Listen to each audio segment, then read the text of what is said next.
Someone once said we'd better pay attention to the future because that's where we're going to spend the rest of our lives. Yet too often those are just words to many people who end up finding themselves fixed almost entirely on the present. Or they dream about the future, but they do nothing about it. And so their dreams seem at best elusive and at worst unattainable. But to believe that about the future is a mistake. Hello, my name is Joel Barker. And we've come here to talk about why positive visions of the future are so important, even essential, to nations and organizations, to corporations and communities, to individuals young and old, to each and every one of us who want to make a difference in the world.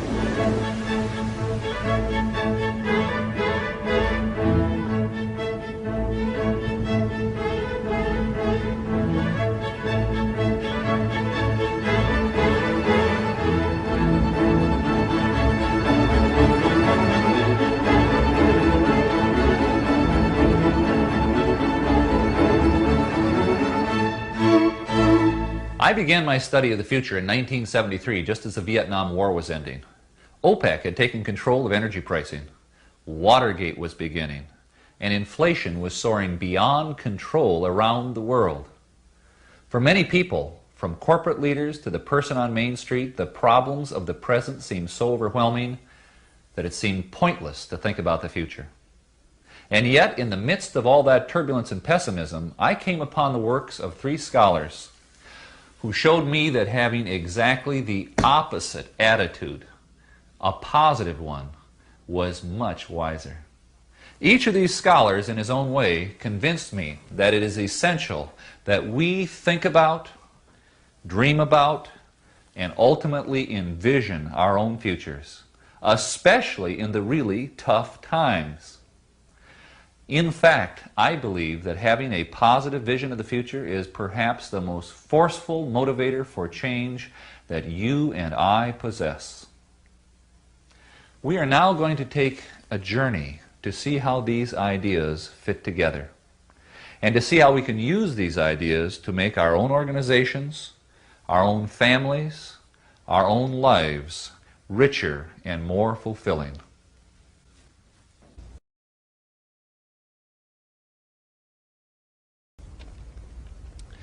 We begin our journey here because of a Dutch scholar, Fred Polak, who wrote a book entitled The Image of the Future. Polak was intensely interested in the relationship between nations and their image of the future. He asked a kind of chicken and egg question. Is a nation's positive image of its future the consequence of the nation's success, or is the nation's success a consequence of its positive image of its future? To find an answer to that question, he read the literature of many nations, both ancient and modern, to see how positively they wrote about their future and how well they lived up to their expectations. What he found is perfectly symbolized here in Athens at the Parthenon. The Parthenon was first a vision in the mind of the architect. So too did the Greeks envision the future of their culture. How did this all happen? Well, the Greeks began with dreams, but then they changed those dreams into something much more powerful: vision. Vision is the result of dreams in action. What Polak found in his research was that significant vision preceded significant success. In example after example, he saw the same pattern emerge. First, a compelling image of the future was offered by leaders. Then that image was shared with their community, and they agreed to support it. Then together, acting in concert, they made the vision a reality. It was true here in Greece 2,500 years ago. And it was the same for Rome, and for Spain, for Venice, for England, for France. It was the same pattern for the United States of America. And even today, we can see the power of vision sweeping across the world, from Eastern Europe to the Pacific Rim. What is particularly interesting to me in Polak's research is the fact that many of the nations, as they began their climb to greatness, did not have the right resources, or the critical population base, or an obvious strategic advantage. In fact, they succeeded against the odds. What they did have was a profound vision of their own future. And that is the key ingredient. Not the only one, but the first and most important. Nations with vision are powerfully enabled. Nations without vision are at risk. I used to be a school teacher, and after I read Fred Pollock, I realized that what he was saying for nations was equally true for children. Children are profoundly affected by their vision of the future. From my own experience, I'd seen a pattern. My very best students always knew where they were going, what they were going to do with their lives.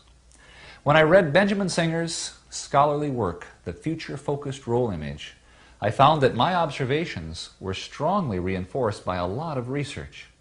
The research summarized by Singer indicated that low-performance students had almost no sense of their future.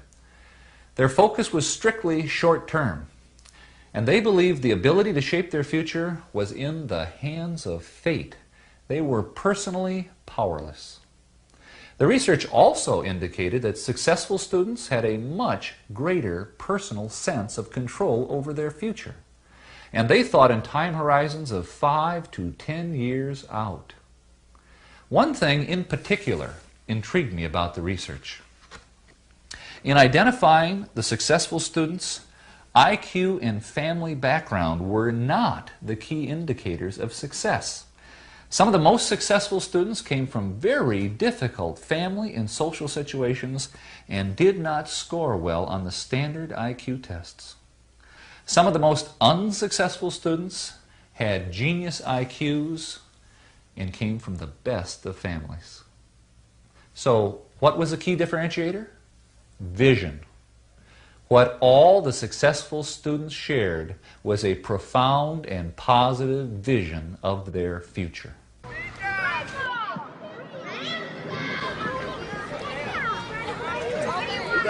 I can think of no better place to bring Singer's observations to life than to visit this elementary school, PS 121, in Harlem, in New York.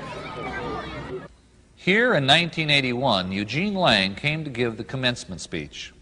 He had graduated from PS 121 in 1933 and was now a successful, wealthy, self-made man. He had a lot of concern over the problems these children faced, and so he was planning to try to instill some hope in them. But as he sat on this platform and looked across the faces of those sixth graders and their family and their friends, he realized that words alone would have little meaning. So on the spot, he changed his speech. And the changes in his speech would change the lives of those children forever. He began by making a personal connection to the children by telling them how he had been in Washington, D.C. when Martin Luther King had given his famous "I Have a Dream" speech. Then he said to those sixth graders, "Everyone must have a dream. Your dream is important. It can be your future, and education is the key to that future." He spoke to their journey through junior high and then senior high school and then on to college. But when he said college, he realized that college must seem unattainable to most of these kids. So he said to them, "And don't think for a minute you can't go to college, because you can." And then, with the family and friends listening, he promised those sixth graders that he personally would provide each and every one of them who graduated from high school a college scholarship. Here were these sixth graders thinking that they could not expect to go to college, and all of a sudden, this promise. Mr. Lang sat down to the cheers of the audience, but he knew that money alone was not going to make this happen.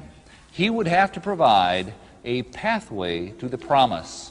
So almost immediately, in addition to giving his money, Mr. Lang created a support structure of the teachers and parents and community to work with these students to make sure that they would realize their marvelous vision. From past history of this school, you would have been able to predict that of those sixth graders who graduated from this school, only 25% would have graduated from high school. And of that 25%, almost no one would have gone on to college. But thanks to Mr. Lang and the support he and the community provided, 48 out of 52 of those students graduated from high school, and of that 48, 40 went on to college. Here at PS 121, in the heart of Harlem, we see perfectly illustrated what Benjamin Singer wrote about. The power of a child's vision with the help of the community to overcome history and economics, to motivate that child to extraordinary achievements.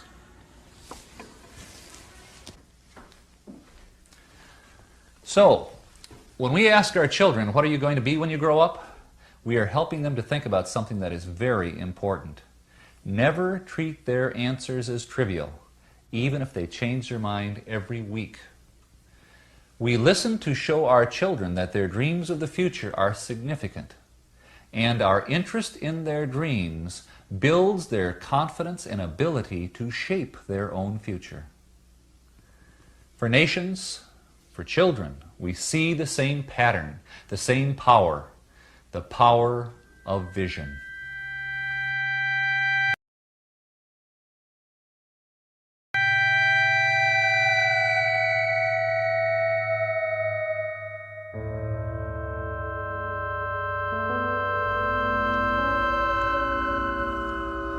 This is Auschwitz. It seems a strange place to come to talk about vision.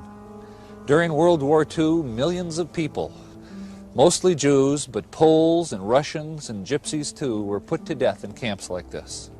The reason we have come here is to examine the importance of vision under the worst possible conditions. It was here that the third scholar who influenced me made his discoveries. His name was Viktor Frankl. He was a psychiatrist in Vienna. He had a good practice, lived the good life. He was Jewish. When World War II broke out, he was rounded up by the Nazis along with thousands of others and brought in freight cars to this hell on earth. When he arrived, Frankl set 3 goals for himself. 1, to survive. 2, to use his medical skills and help where he could. And 3, to try and learn something. Imagine that, to try and learn something amidst the Holocaust. Well, Frankl succeeded in all 3 of his goals. And after the war, he went back to Vienna and wrote his now classic book, Man's Search for Meaning, in which he illuminated what he learned. In his book, Frankl acknowledged that the majority of prisoners were executed soon after they arrived. What Frankl focused on in his writings were those who, like himself, were instead put to work under the most horrible of conditions. Millions died. Yet among those who survived, Viktor Frankl found a common thread, a trait essential to their survival. All of those who made it through had something significant yet to do in their future. Let me repeat that. All of those who made it through had something significant yet to do in their future. And here we see the pattern again, the power of a vision of the future to help overcome seemingly insurmountable odds. Let me illustrate with one of Frankl's stories. 2 men were going to commit suicide. It was a common occurrence here in the camp. Their friends literally saved their lives by reminding them of their future. For the one, it was his child whom he adored and who was waiting for him in a foreign country. For the other, it was a thing, not a person. This man was a scientist and had written a series of books which still needed to be finished. His work could not be done by anyone else. And once they were reminded of their responsibilities to their future, they accepted it and were empowered to continue and survive. It worked for Frankl, too. He writes, "Almost in tears from pain, I kept thinking of the endless little problems of our miserable life. What would there be to eat tonight? If a piece of sausage came as an extra ration, should I exchange it for a piece of bread? Should I trade my last cigarette? which was left from a bonus I received a fortnight ago for a bowl of soup. How could I get a piece of wire to replace the fragment which served as one of my shoelaces? Who could help me to obtain work in camp instead of undertaking this horribly long daily march? I became disgusted with the state of affairs which compelled me daily and hourly to think of only such trivial things. I forced my thoughts to turn to another subject. Suddenly I saw myself standing on the platform of a well-lit, warm and pleasant lecture room. In front of me sat an attentive audience on comfortable upholstered chairs. I was giving a lecture on the psychology of the concentration camp. By this method, I succeeded somehow in rising above the situation, above the suffering of the moment, and he observed them as if they were now of the past. Frankl's message is clear.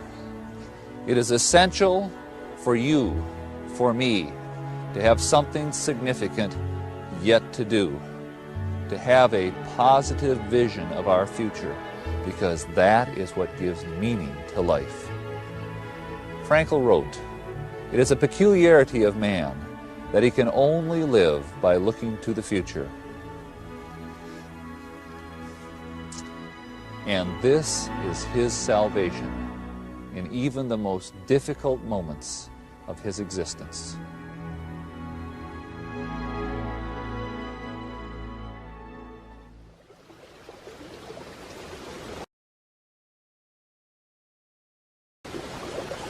We have come here to share a metaphor.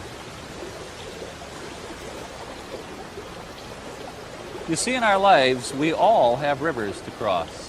On the other shore is our future. Sometimes the river is calm and the crossing is easy, but other times the river is turbulent, full of unpredictability. Too often during these turbulent times, we try to cross the river just by jumping in and starting to swim. We find ourselves swept away in the current, washed downstream. We hope that where we end up on the other side will be good enough. But there is a better way to cross the river, have a vision of our future.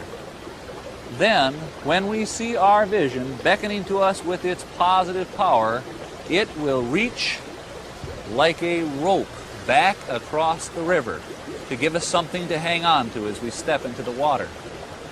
Now the river is going to grab at us, try to break our grip, try to carry us away from our destination. It takes work to hang on. We have to pull with our own muscles, think with our own minds, commit with our own hearts. No one else can do the work for us. And while there is no guarantee that we will arrive at our goals, this rope, extended from the power of our vision, offers us our best connection to the future. And if we grab it firmly in our hands, then we will be ready to take the plunge and venture toward tomorrow.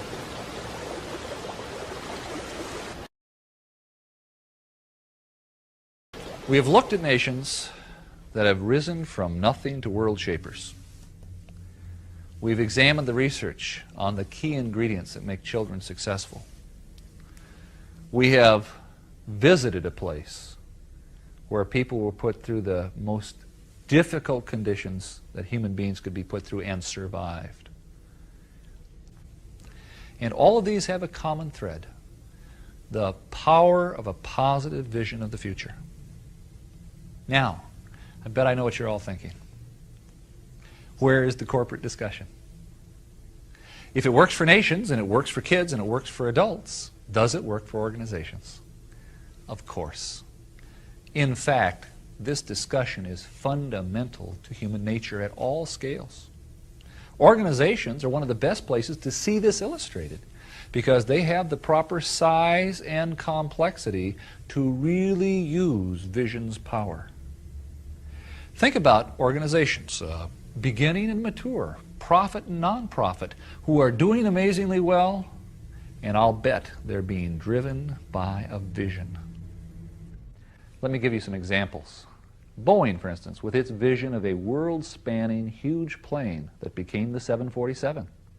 Or Sony, with its vision of entertainment for everyone, the Walkman. French Telecom, The French telephone company that decided it would be the best phone company in Europe when maybe it was the worst. IBM, that bet the corporation on its vision of the 360 series mainframe computer. Milliken and Company with its relentless pursuit of excellence. The Salvation Army, a nonprofit group that's had a 100-year vision to help the poor and the destitute. And Toyota, whose vision is not to be just the best car company in the world, but the biggest. So, question, what makes up great vision? First, let me tell you something that isn't part of the vision. In fact, it's a mistake to have it a part of the vision. Vision is never expressed in just financial numbers. Those numbers are always a consequence of a vision achieved. So, what are the key ingredients? Well, first, visions need to be developed by leaders.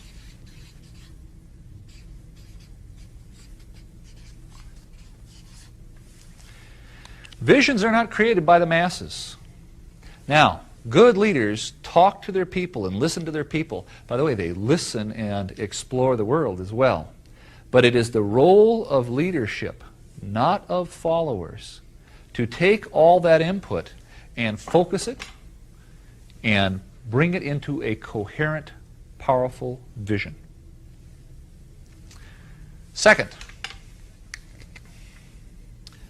visions of the leaders must be shared with their team, and the team must agree to support it. If you have that sharing and that support, you then have created the vision community. Okay. For organizations, the sharing, by the way, creates agreement on direction. And once you have direction agreement, it in fact improves your decision making significantly, because every decision can be measured against the vision's direction. The vision community must act together to bring the vision to reality. Third, a vision, in order to be successful, must be comprehensive and detailed. Generalities just won't do. We want to be number one in the marketplace. We want to be a world-class company. We want to be the most innovative in our industry. Those are nice words, but they don't make a vision. To have a vision, we must know how and when and why and what with enough precision so that each member in the vision community can find his or her significant and important place in the vision. Everyone must know how they are going to contribute and participate.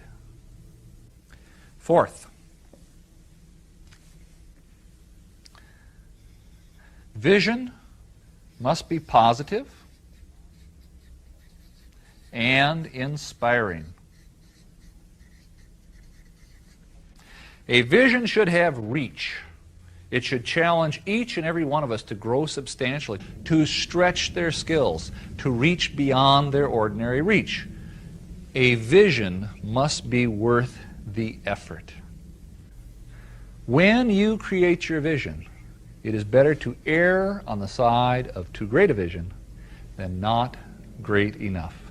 Joel, it seems to me, I like what you're saying about vision, but you haven't mentioned values anywhere here. That's a good question.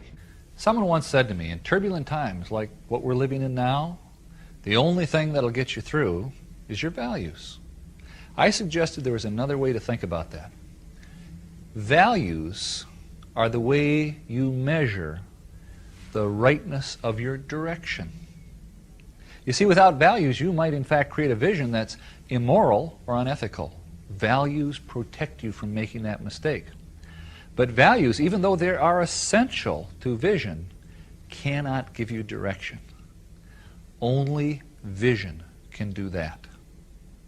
It is the role of vision to determine your destination.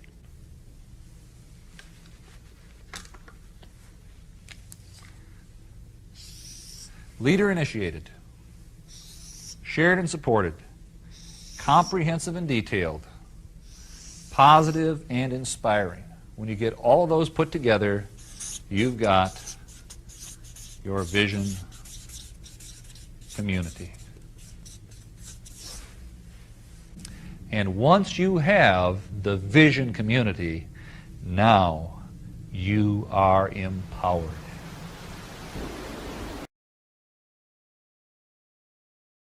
There's a story I'd like to share with you. It was inspired by the writings of Loren Eiseley. Eiseley was a very special person because he combined the best of two cultures,